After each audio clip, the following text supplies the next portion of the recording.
Cups കഴിക്കണം എന്നുള്ളത് വലിയൊരു ആഗ്രഹമാണ് കേട്ടോ. അതിന്റെ കാരണം ജോലിയേട്ടനാണ്. ജോലിയേട്ടൻ ഇവിടെ ഫുഡൊക്കെ കാറ്ററിംഗ് ചെയ്യുന്ന ആളാണ്. അപ്പൊ നമ്മുടെ സുഹൃത്ത് നിവിന്റെ വീട്ടിലെ പരിപാടിക്ക് ജോലിയേട്ടന്റെ ഫുഡായിരുന്നു. അവിടെ പോയി ട്രൈ ചെയ്തപ്പം ഫുഡ് കഴിക്കാൻ പറ്റിയില്ല. കാരണം എനിക്ക് ഇച്ചിരി എന്താ പറയാ പെട്ടെന്ന് തിരിച്ചു പോരേണ്ടി വന്നു. അപ്പൊ അതുകൊണ്ട് എനിക്കത് ആ ടേസ്റ്റ് കാരണം പെട്ടെന്ന് ഉണ്ടാക്കണം തോന്നി.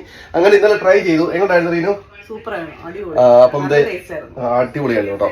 കഴിച്ചിട്ട് ഞാൻ തന്നെ പറഞ്ഞത് ശരിയല്ലോ, നല്ല സൂപ്പറായിരുന്നു. കപ്സ് ഉണ്ടാക്കിയതാണ് കേട്ടോ. ഇനിയിപ്പോ കുറച്ചുകൂടെ മിച്ചമുണ്ട്, നിങ്ങൾക്ക് രാവിലെ ഒന്ന് കഴിക്കണം. ഇതാന്റെ സോസാണ്. എന്നാ അവസ്ഥയാന്ന് നോക്കണം കേട്ടോ. ഇന്നലെ റീനുവിന് കപ്സ ഉണ്ടാക്കി കൊടുത്തപ്പോ റീനു എന്താ പറയാ, റീനു അത് കണ്ട് കഴിച്ചില്ല. റീനു പറയാം എനിക്ക് ലെമൺ റൈസ് എനിക്ക് ഇഷ്ടമില്ലെന്ന്. ചൂട് കപ്സ റെഡി, കപ്സ റെഡി, കപ്സ വേണോ കപ്സ. ഇത് കപ്സയുടെ മെയിൻ സാധനമാണ് കേട്ടോ. ഇതാണ് അതിന്റെ സോസ്.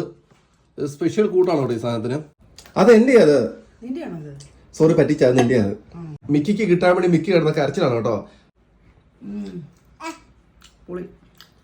അങ്ങനെ റീനു കപ്സ കഴിക്കുന്നു. ഇനി അടുത്ത് ഞാൻ കഴിക്കാൻ വേണ്ടി പോകുന്നു. ഇനി ഒന്ന് ഫുഡ് കഴിക്കട്ടെ.